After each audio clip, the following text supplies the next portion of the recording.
బ్రిటన్‌లో భలే వింతలు జరుగుతున్నాయి. ఇప్పుడు అక్కడ ఉన్నటువంటి క్రైస్తవ విద్యా సంస్థలో గూడా ఇస్లామీకీకరణ కాన్సెప్టులు నడుస్తున్నాయి. మరొకటి అక్కడ ఇప్పుడు హలాల్ సర్టిఫికేషన్ ఎలౌ చేయడం అన్నటువంటిది కొన్ని ప్రాంతాల్లో ప్రారంభమైపోయింది.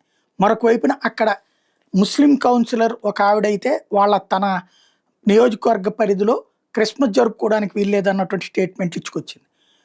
ఇవన్నీ రకరకాలు నడుస్తుంటే ఇప్పుడు తాజాగా వచ్చేటప్పటికి పాకిస్తానీలు ఎవరైతే అక్కడ ఉన్నటువంటి పాకిస్తానీ ముస్లింలు బ్రిటన్ మా దేశంలో విమానాశ్రయాలు కట్టించాలి, ఎయిర్పోర్ట్లు కట్టించాలి. బ్రిటన్ మా దేశం ఒకప్పుడు పరిపాలించింది, అంటే అదే ఇండియాని పరిపాలించింది. అప్పుడు ఇండియాలో పాకిస్తాన్ పార్ట్ కదా, కాబట్టి మా దేశంలో ఎయిర్పోర్ట్లు కట్టిస్తాను అప్పట్లో హామీ ఇచ్చి కట్టించలేదు, ఎయిర్పోర్ట్లు కట్టించాలి అంటూ ఇప్పుడు తీర్మానం చేస్తున్నారు అక్కడ. అంటే ఎటువంటి స్టేజ్కి వెళ్ళిపోతుంది బ్రిటన్ చివరికి అన్నటువంటిది అర్థమైపోతుంది. క్రమంగా ఇస్లామిస్టుల చేతికి బ్రిటన్ చేరిపోతుంది.